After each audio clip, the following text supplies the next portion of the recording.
Okay, well, welcome into our webinar today. My name's Dale Willis. I'm from a non-profit organisation called My Great First Job. And My Great First Job helps young people to navigate their way from education to employment. So I'm just going to share my screen up here with you and just make sure we can all see that screen. I think you can all see that now. So My Great First Job, a non-profit organisation helping young people navigate their way from education to employment. If at the end of this session you think, I want a bit more of their information, I want to see the other stuff they do, you can find us on all the social media channels that you'd imagine we'd be on. This slide is repeated at the end so that you can get that information. Today's session is how to write a great first CV. And this is a super important session because without a great first CV, it's going to be really difficult for you to maybe secure a work experience placement or to get that degree apprenticeship you're looking for, or maybe just have a conversation with somebody about the sort of work you want to do. That often people will say, oh, send me your CV first. And you want it to be a really good one so that they want to see you. These are the different sessions that we run. So some of those we've run this week as part of this National Careers Week offering with Make Happen. How to develop your personal brand. We've also got a session on work experience that's available to you to check in with Make Happen and get. The rest of our sessions you'll find recordings of on our Instagram account. So if you've got an interview coming up, if you want to develop your LinkedIn profile, you can check on there, go to the link in bio, and you can check and watch the recordings from there. So this is sort of like the pathway that we're going to go through on this session. We're going to start by looking at the top half of the CV. Then we're looking at the summary statement. Then we're going to look at the education and qualifications, how you lay those bits out. I'm going to show you a couple of other different types of CVs as well. Then I'm going to show you how to put your part-time job on there. And then finally, some additional information that's just about you. So that's the journey that we're going to go on in this session. Okay, so I think the first thing to remember and the first thing to have in your mind is what the purpose of a CV is. And for me, the CV's job is to get you into the room. That's what you want to be. You want somebody in a traditional sense of applying for a job. You want somebody to read your CV and think, we need to see this person. It's as simple as that. Read the CV. We need to see this person. Now, it could also be that you're using your CV to apply for work experience. So it's just a similar vibe. You want them to read your CV, maybe your letter that goes with it as well. And you want them to say, yeah, let's give this person an opportunity. Let's get them in and have a chat with them. And as I said earlier, it may be that you're just looking to have some conversations. So I haven't figured out yet which part of law I want to do, which part of engineering I want to do. So you want to be able to go to some engineering companies or some engineers and say, look, can I come and have a chat with you? And they might say in advance, yeah, of course you can, but send me your CV first. CV's job is to get you in the room. Now, why do we need to know that? Because everything that we write on that CV needs to be fulfilling that purpose. If it's not getting you in the room, why is it on that CV? Why is it on that CV in the first place? So let's hold that in. CV's job is to get you in the room. Now, I'm not a great one for rules, and certainly I don't think there are any rules for CVs. There's nothing that's right or wrong, but my advice to you, and my strong advice to you, is that one page only. For 99% of all the jobs that you apply for, one page will be absolutely fine. I have just helped a young lad apply for a nuclear engineering degree apprenticeship where they said, we want a CV, but we want this other information on it as well. So that might be a couple of pages. But in most cases, it's just send your CV in. It's going to be one page only. Guys, I've been working for 40 years. If I wrote my CV, one page. People don't need to know about stuff I did when I was 18, 19, 20. They don't need to know about my first job, my second job. They want to know what I'm bringing to the table now. And there isn't a young person, whoever's watching this, there isn't anybody that couldn't get their details down onto one page. If we just think about the CV's job is to get us in the room, what does that person need to know? So let's hold that in our head, one page only. Now, I want to tell you about this young man here really, really quickly because he's really successful now. He was on a webinar that I was running just recently. His name's Jacob. And Jacob was really, really doing well, really, really well at school. He was predicted to get 4 A's at A level. And his school got in touch with me and said, Dale, this lad's predicted to get 4 A's at A level. But when I look at his degree apprenticeship applications, we can see that he's not getting past the first hurdle. Nobody's getting him in. And it's like, well, hang on, there's a problem here. If you're predicted to get 4 A's at A level, employers want to know about you. So I met online with him and we had a chat and I asked him to send me his CV. Guys, his CV was 3 pages long. His A-level predicted grades were on the bottom of page 3. Let me assure you, nobody was getting that far. Nobody was getting that far at all. We changed his CV to 1 page only, put his A-level predicted grades right at the top where they belonged. 3 weeks later, he's got a job as a degree apprentice at Mazars firm of accountancy, really big firm of accountancy. His degree all paid for, starting salary £20,000. Nothing about him had changed in that 3 weeks at all. Nothing about him had changed. The only thing that had changed was his CV had gone from 3 pages to 1 page. So 1 page only, guys. So the top part of the CV looks really like what could possibly go wrong here? What could possibly go wrong? It's really simple. I'm going to put my name, my address, my phone number, and I'm going to put my email address on there as well. Well, guys, there's a ton of traps in there that can go horribly, horribly wrong for you. And I want to show you a couple of things. But before I move on to that, I want to say to you that don't start your CV by finding a nice attractive, jazzy looking statement template, either on a national site or on a site like Canva or something. Guys, they're not going to work for you. They're really not going to work for you. I have yet to see a template that works well for young people. And the reason for that is that when you're a bit more experienced, everything on your CV will be in a different order, and templates don't like you moving stuff around. So please start with a Word document, blank sheet of paper, and then at the end of it, when you've got all the content on there, if you think I can't bear it, it looks too plain, then you can add some design to it. But don't start with the design and try and fit your content to it. Start with having amazing content, and if you can't bear how you think it looks too boring, and it never will look too boring because it's all about the content, but if you can't bear it, you can add some design onto it. So let's have a look at this top part here. What could possibly go wrong? Well, look, I'm going to tell you a little bit about Tom here. Tom was on a mentoring program that I was running, and Tom is applying for a degree apprenticeship in digital marketing at a national company that he really wants to work for. He wants to work for them because they're about 10 miles away from his house. And as far as I'm concerned, he's going to get the job. He's a shoo-in for the job. Why is he a shoo-in for the job? Well, his part-time job, Tom's part-time job in the evening after school is in digital marketing. So he went on work experience at a marketing company and they said, look, do you want to come and do some part-time work with us afterwards? He was like, yeah, that would be amazing. And so he worked for them part-time for a couple of evenings a week doing TikTok ads and Instagram ads for local businesses. So he's already doing digital marketing. He's probably the only candidate that's going to arrive for that job with that type of experience, doing it already. He's got a really strong Instagram presence and TikTok presence, so his social media is really, really strong. He knows what he's doing with it. He's built up a really big following, so that's going to work really well for him. I'm helping him write his application form.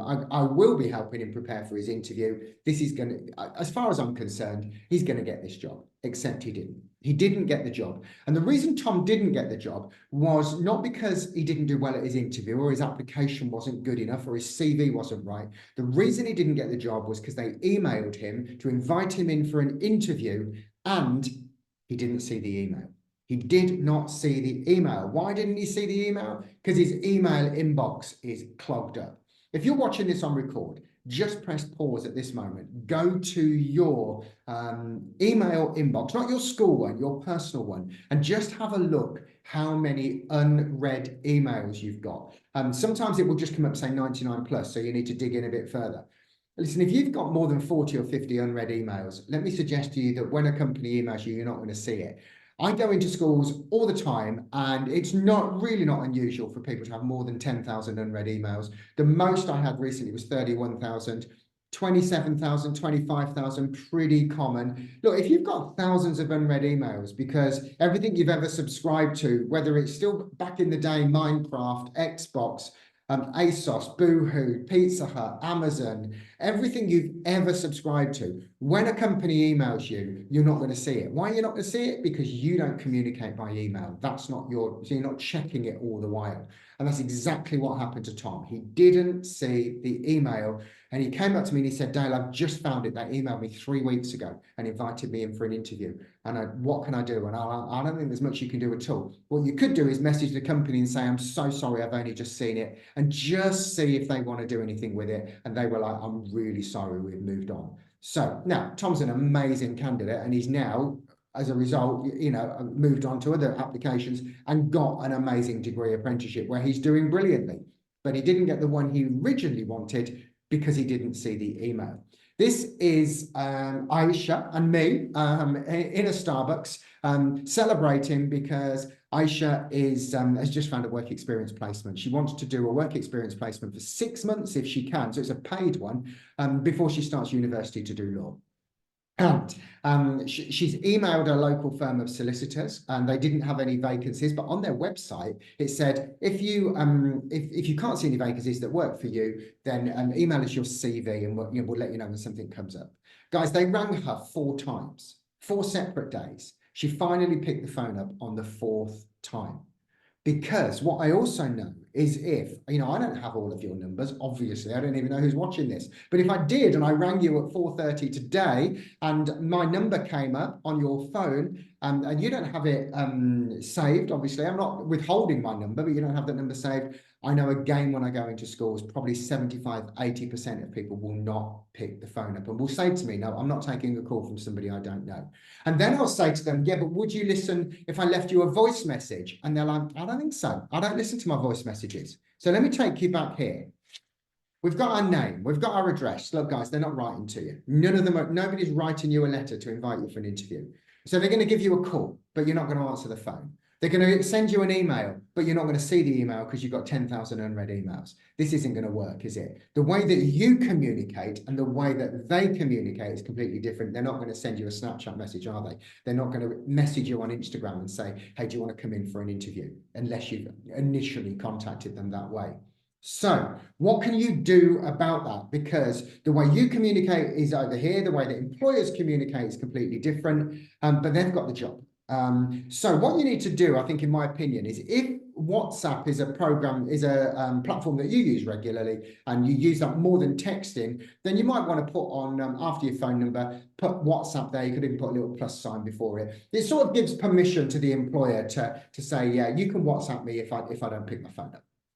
If on our email address, if you've got an email address that is clogged up and you think, yeah, I might miss that, then just set a new one up for your important stuff. And if you set it up with a different platform, different provider to the one that you're on at the moment, that means you can download a different app. And I don't know, say you're on Outlook at the moment and you go to Gmail, you can download the Gmail app. Every time you get one notification, you're like, oh, okay, this is in my important emails. So just a different way of doing that, but just being sure I'm not going to miss that.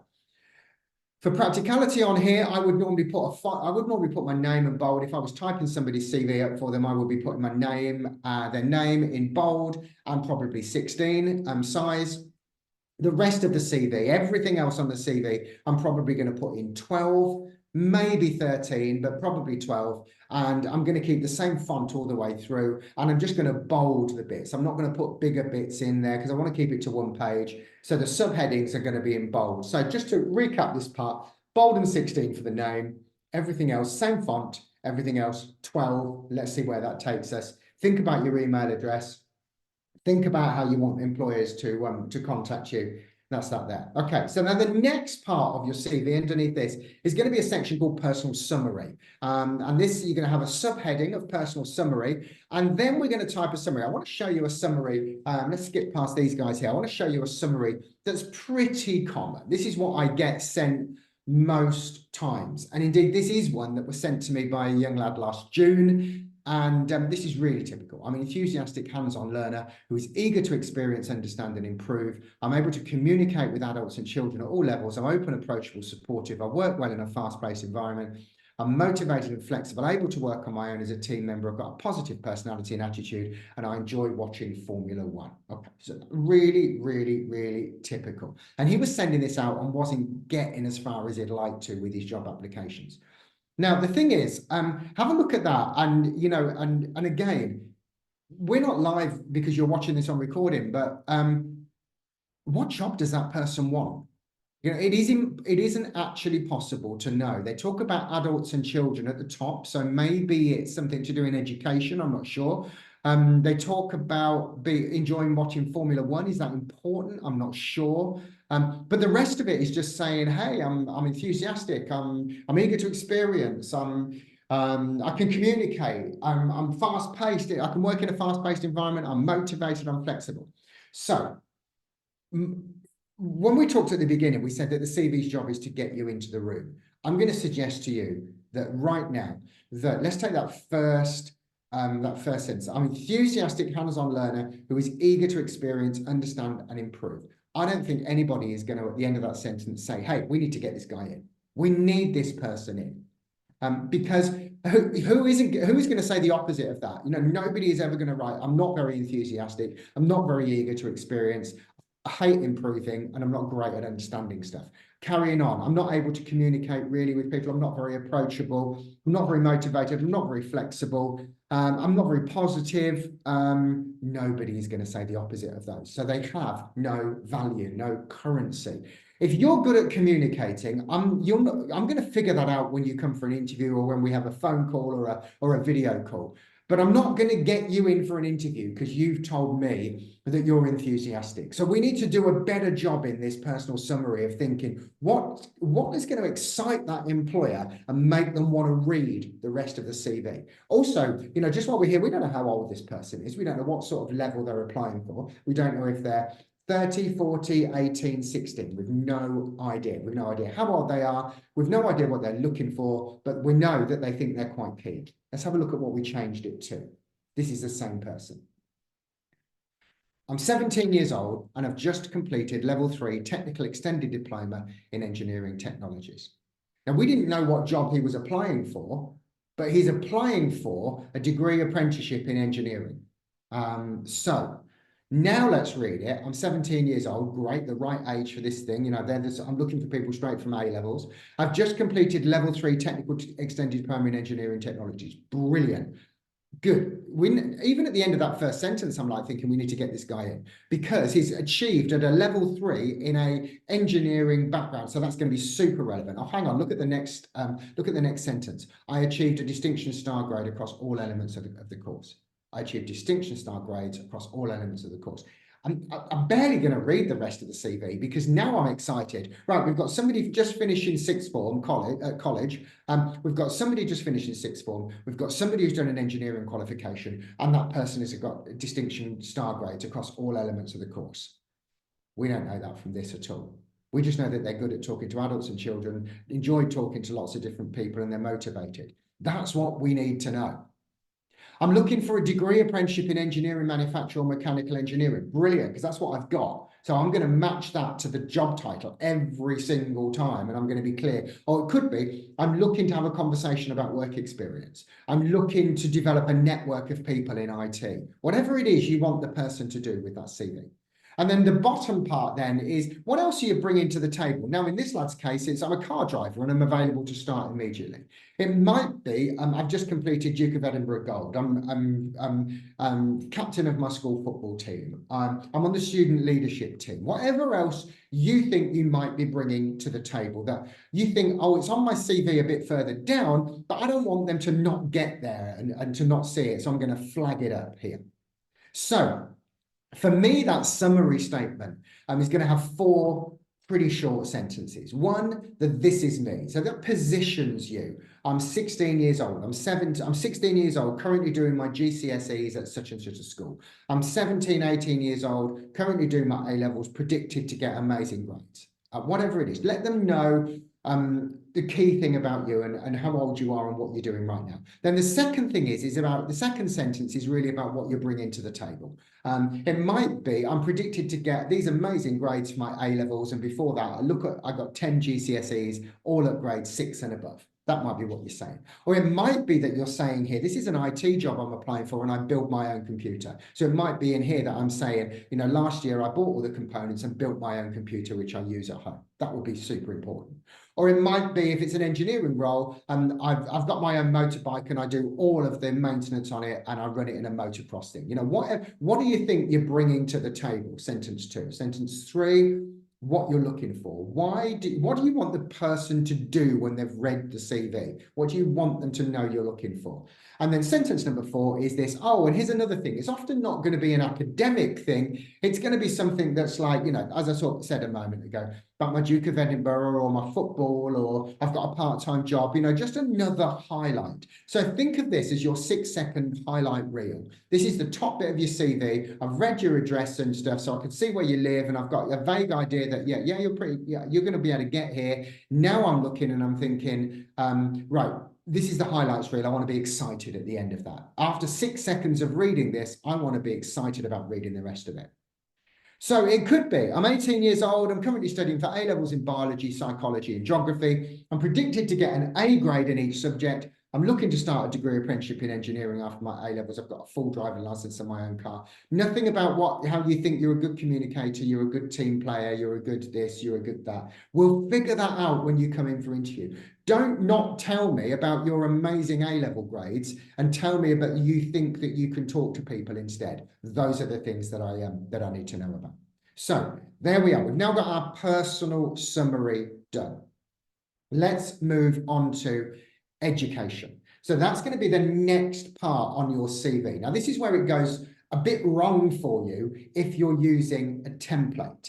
Because if you're using a template, it won't, most of the time, I'm going to say 99% of the time, it won't have your education next. And if you try and move it around, it sort of reacts and says, oh, we're formatted. All the boxes are attached. You can't do that.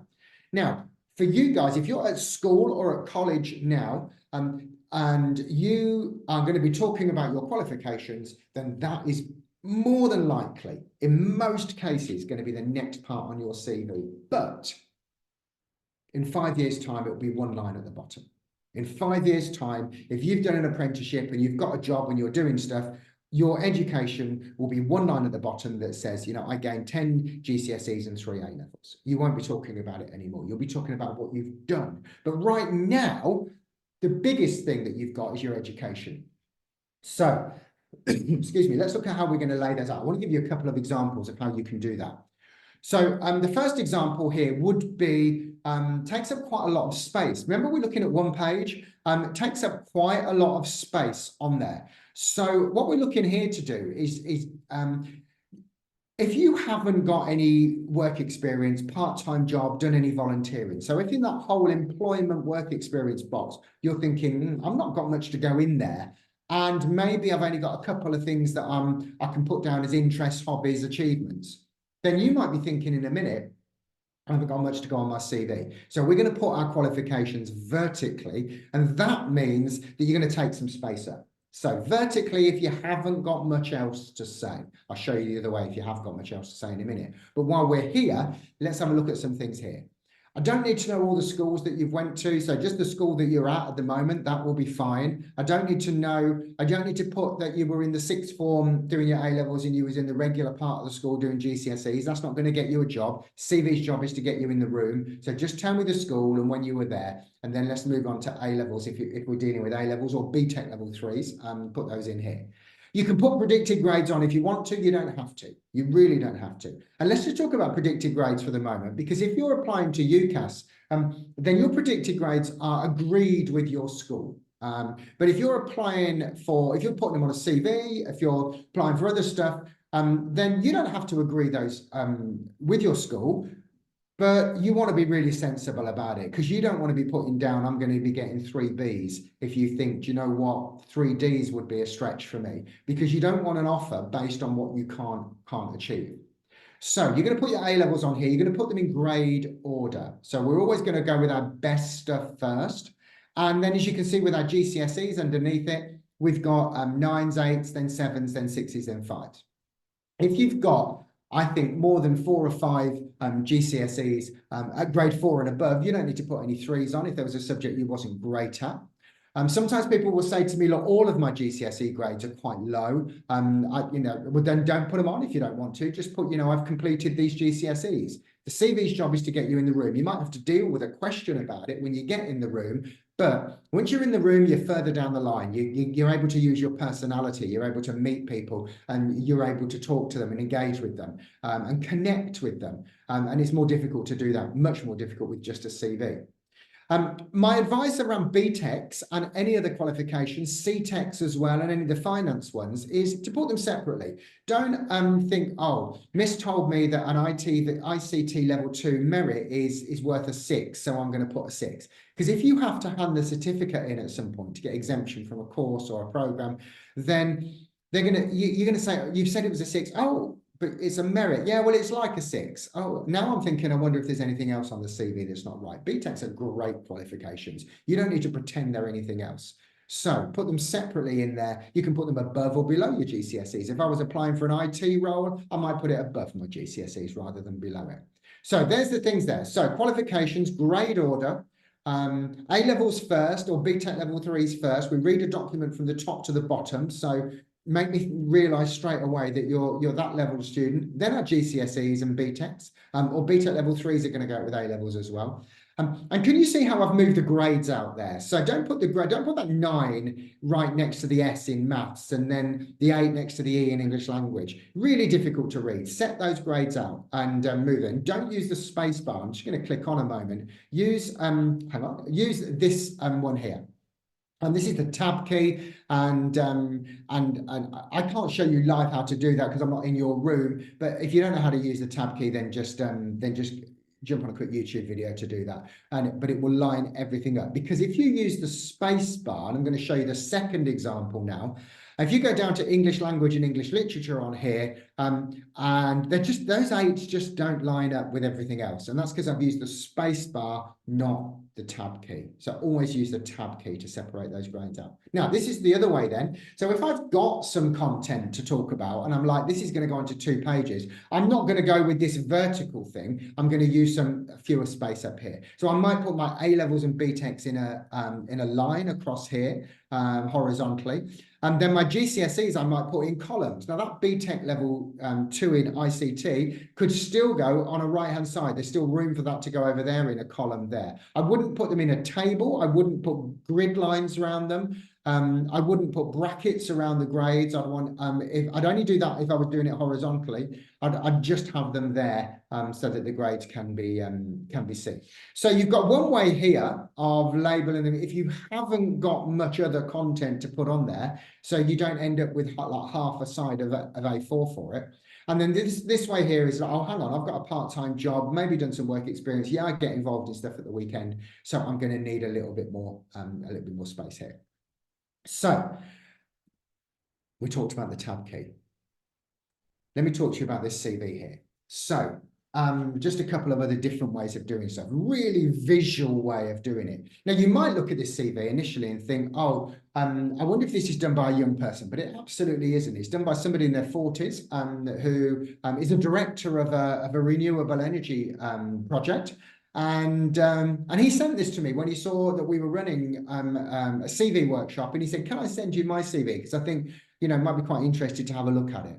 And it's a journey with it. So it's a visual journey of that person. And there's a ton of different ways that you can make visual content. This person was born in Nottingham, and the top left-hand corner, we can see their pathway with the steps all the way through. They started work as an apprentice. It was at a cigarette factory. So you've got the yes, no, did I feel happy about doing that? Should I have been there? Then I got a job as a project engineer, did an open university course. We come in a bit further down. I became an engineering manager. I learned to speak German. And then across the bottom here, we're head of commercial solutions. We start going back up to the top, that director's chair where he wants to be at the top there. And we've got the different things that he's done. We can see that, there's something like horses and dogs in there and a tractor. So maybe this person's quite rural. We can see a whole bunch of stuff about that person. And that can be really, really, really helpful. And Gavin, whose CV this is, said, I always send out this along with my ordinary CV. So I wouldn't send just this out, but I send that. And he said, whenever I have an interview, it's always printed out on the table because it's unusual and it's different. So you don't have to just Even if it's a formal job that you're applying for, you don't have to just do a regular formal CV. You know, for those of you that are applying for creative jobs, there are going to be a ton of opportunities for you to do creativity. But even those of us that are maybe not looking for such a creative role can still look at different ways you can put some pictures together. I want to show you a video CV that I created for somebody looking for work experience. It took 10 minutes on a program called Canva, C-A-N-V-A.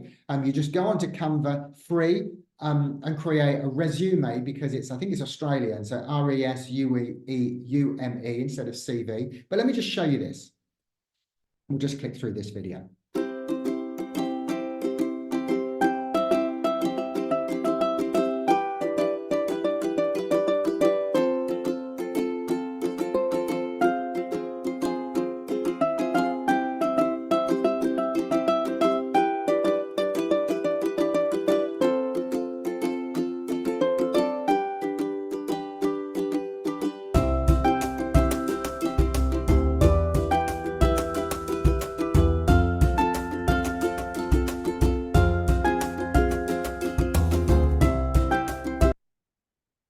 So I think hopefully you got some music with that as well. We were trying it earlier. That took me about 10 minutes to create. So you can go to Canva, you can drag your own pictures in, you can use all their stock images in there and make up your own video CV. I think that's going to work really well for you if you're applying for work experience, because they're going to be able to see you, engage with you. And the people that have got it are going to think, oh, that's amazing. They're not going to know it took you 10 minutes to do it. So just a couple of other ideas there. Now let's come on to employment and work experience. So this is where we're going to be putting our part-time jobs. We're going to be putting our volunteering. We're going to be putting any work experience that we've done. So let's have a look here. So the next part here, we're going to give it a subheading of employment, but you could have that called part-time employment. If you haven't got a part-time job, you can just put work experience. You can make that, there's no rules. You can call it what you like. But what I think you do want to know here is that you don't need to put a ton of stuff unless that part-time job or work experience is super relevant to what you're applying for. So this person here has got a part-time job at their local Tesco's, where they work as a general store assistant for 8 hours a week, normally work on the tills, but have been trained to work in most areas of the store. Now, if this person's applying for a retail management role, or retail management apprenticeship, then they might give a couple of bullet points about some of the key things that they've done. But they're not. It's a part-time job. It's that Saturday, Sunday job that we all have, or after-school job that they've all had. And so, this person here doesn't want to do that. So they don't need to talk a ton about it, just a couple of lines. Because as an employer, I know a ton of stuff. I've been to a Tesco. I know what a supermarket is. I know what you're going to be doing in there. The very fact that you've had a part-time job means I know that you've had to turn up on time. You've had to communicate with a ton of different people. You've had to learn about what it's like to go to work. You know that you can't walk around being really miserable. There's a whole ton of stuff that I know you've learned. So I don't see shelf stacker or till worker. I see a young person who's developed a whole range of other skills. So you don't need to tell me a ton of stuff. You don't need to tell me about the people that you've met and how your communication skills have really developed, because I can see that from that. The next job down here, just again, a couple of lines. I'm working at this campsite as a site cleaner. Excuse the pun, rubbish job, emptying the bins around the site. But, everybody's had a rubbish job when they were younger. Put it on there. Don't leave it off because you think, oh, that's embarrassing. I can't believe it. But, I see somebody there who has worked really hard doing a job that won't have been amazing fun to do, but turned up every time. I see different things to you. If you've had a paper round, and it's a morning round especially, because then you're showing employers you can get up in the morning, then I'd be putting that on there. But you really don't need to go into a ton of information about it. I would also always lead with the employer, not the time, not the date, or not the job that you did. Put that employer in bold, and then tell us when it was, and then tell us a bit about it. And if you can get it down to one line, if that's important, then get it down to one line. All you're saying is, I've had a part-time job. Now, you're going to use that part-time job in that supermarket, in McDonald's, in KFC, in a retail environment, you're going to use that in a warehouse. You're going to use that part-time job because you're going to have a ton of stories that you're going to be able to dig from in your interview. But that's a different day. Today, we're just about getting you in the room. So no need to put all those stories on there. You can just put down the detail you've got here. And then the bottom part of your CV is all going to be about your interests and achievements. So we spoke earlier about how the CV's job is to get you in the room. So, this guy plays for Grange Farm Football Club. Why does anybody want to know that? How is that going to get him in the room? Well, I can see he also coaches the under-12 teams here this once a week. So I know this person has got a bit more about them. I also know that they will have developed a range of communication skills. Do you know, when I'm working with young people and I'm helping them, coaching them, I can always tell the young people who've had a part-time job or done some work experience or done some volunteering. I can always tell that because their communication skills are a bit more developed because they're used to talking to other people. So you can put just stuff on here, what you've done, and again, just a couple of lines. Don't panic over it, not a ton of stuff. Just say stuff that you enjoy doing. Now, if you think, well, I've got nothing to say in there, what on earth am I going to put in there? Then just think back to things that you've done in the past. I was a member of my school's engineering challenge. I have been a member of the Scouts. I have achieved grade 4 trumpet. And then think, oh, okay, so I've got nothing to say. Right, I need to change that up. And then jump on a personal branding session. Go onto our Instagram page, look at the personal branding session on there and get some ideas for getting content onto your CV. But what I would say to you, if you've got nothing to say, is brilliant. At least you know that now. Right, I've got to change that. I've got to get some stuff on there. Let's get some personal branding stuff on there. Actually, I just want to skip back just a moment. I'm just going to come back to this employment page because I didn't talk about work experience. Just lay it out just exactly the same as you have here. And volunteering. Volunteering is a part-time job you're just not getting paid for. So it's even more impressive. So just treat it as a part-time job on here. Lay it out like that. And you could call it voluntary work in the headline, or you could put here, I work as a volunteer in here. Sometimes people have asked me, can I put it on? I just work for my family. My family's got a business. My dad, I have, can I put that on there? 100%. Nobody's bothered about who pays you. They're bothered that you've done the work and you've had the work experience. So you don't need to say, oh, this was my dad's company. Just put the company down there that you did your work experience volunteering or summer job with. Okay, so references. We're right down the bottom of the CV now. Look, guys, you don't need to put references on your CV. The CV's job is to get you in the room. Most of us are going to put down our science teacher, if you like, our form teacher, our head of year, and maybe our part-time job or our volunteering place. In the nicest respect to all of those people, nobody's going to read that CV and say, oh my goodness me, they've got their form teacher down, let's get them in. Now, if your reference is Gareth Southgate, get it on your CV, because I want to know how you know Gareth Southgate. So if you've got somebody that's really, really well known, either in that industry or outside of that, then maybe I'm going to put them on. But you know what? The rest of the time, I'm not going to bother. Because all you're doing is saying, here's the names and details of some people you don't know. Now, there must be more interesting stuff about you to put on your CV than some names and addresses of people I've never heard of.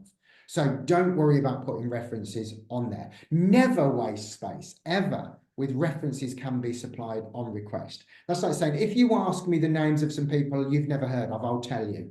What a waste of a line. Then it could be talking more about yourself on your CV.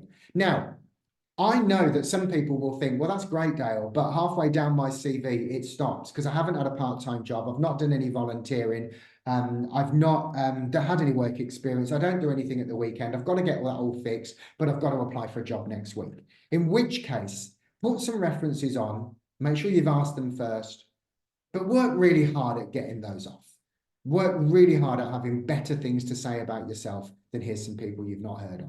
But if you have to put them on because there's a big white space at the bottom, that's what you're going to have to do. So, guys, this is what we're looking for. This is just an example of a CV. This young lad used this CV, got 2-degree apprenticeships. Doesn't it look boring? So there's none of the circles and the shading and the other stuff you're going to get from templates that you can download, but it does the job. Starts at the top with a personal summary. I'm a 17-year-old student in the 6th form. I've previously got this. I'm looking for this. And then he says his other bit is I run my own small business creating custom shoe designs.